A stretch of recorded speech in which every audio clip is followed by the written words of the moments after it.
வந்து பார்த்திங்க அப்படின்னா எக்ஸசைஸ் 1.2 ஃபிஃப்த் சம் தான் வந்து பார்க்க போகிறோம். ஃபிஃப்த்து சம் பார்ப்போம். A company has 4 categories. ஒரு கம்பெனியில் 4 கேட்டகரிஸ் ஆஃப் எம்ப்ளாயிஸ் இருக்காங்க.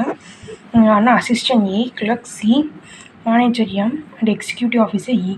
த company provide 10,000, 25,000, 50,000, 1 lakh as salaries to the people who work in the categories.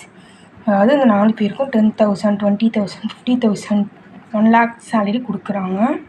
இப்போ வந்து அசிஸ்டன்ட் கிளர்க்கு, மேனேஜர் இ ரெஸ்பெக்டிவ்லி ஏ வந்து எப்படி எடுத்துக்க சொல்லியிருக்காங்கன்னா A1, A2, A3, A4, A5. இப்போ சி வந்து C1, C2, C3, C4 எழுத சொல்லியிருக்காங்க.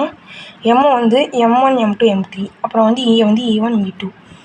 So and if the relation R is defined by X or Y where X is the salary of a given person to express the relation or the ordered pass and arrow diagram. arrow diagramலையும் ordered passையும் நம்மளுக்கு வந்து காட்ட சொல்லியிருக்காங்க. So வாங்க போய் some பார்க்கலாம்.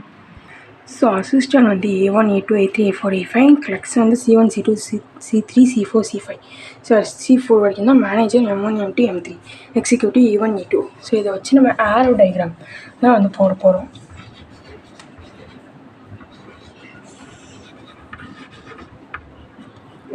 So இப்போ ஆரோ டயக்ராமில் இப்போ salaries company எம்ப்ளாயீஸோட சேலரிஸும் அந்த A1, A2 அதை வந்து எழுதியிருக்கேன். ஸோ இப்போ நம்ம மார்க் பண்ண போகிறோம்.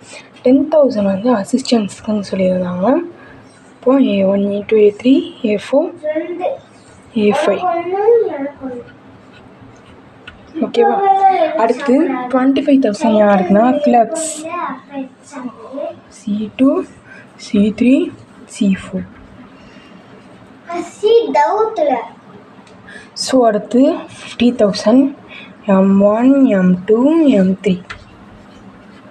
அடுத்து 1 lakh ஃபார் எக்ஸிக்யூட்டிவ்.